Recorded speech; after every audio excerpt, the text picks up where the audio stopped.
ها شو هذا؟ هذا كركم. هالكركم اللي انا كنت اعرفه يوم يقول لي كركم كنت اقول شو كركم، كنا نسوي اذا كسرت يادينا ولا ريلي انكسرت احط كركم وملح ويومين وامورها طيبه. لكن قالوا لي اشرب الكركم هذا.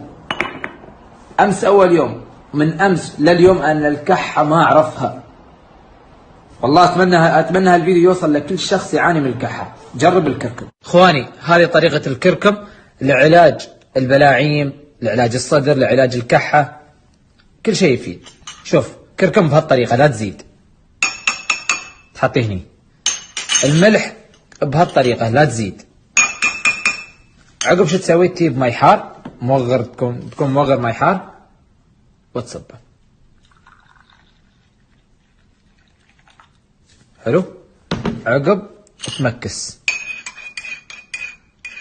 الملح والكركم وتشرب. اول شيء قبل الشرب تتغرغر. شو يعني تتغرغر؟ 3 مرات. شو تسوي؟ تحطي كيا وغرغر. الغرغره من كلمتها.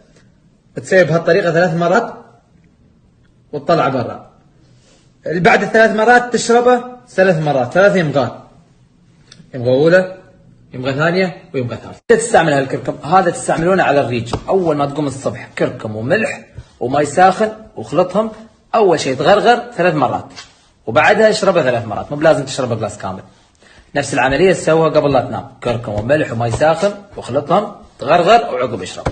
تسالني شو يسوي؟ هذا يا ابوي دواء الاوليين.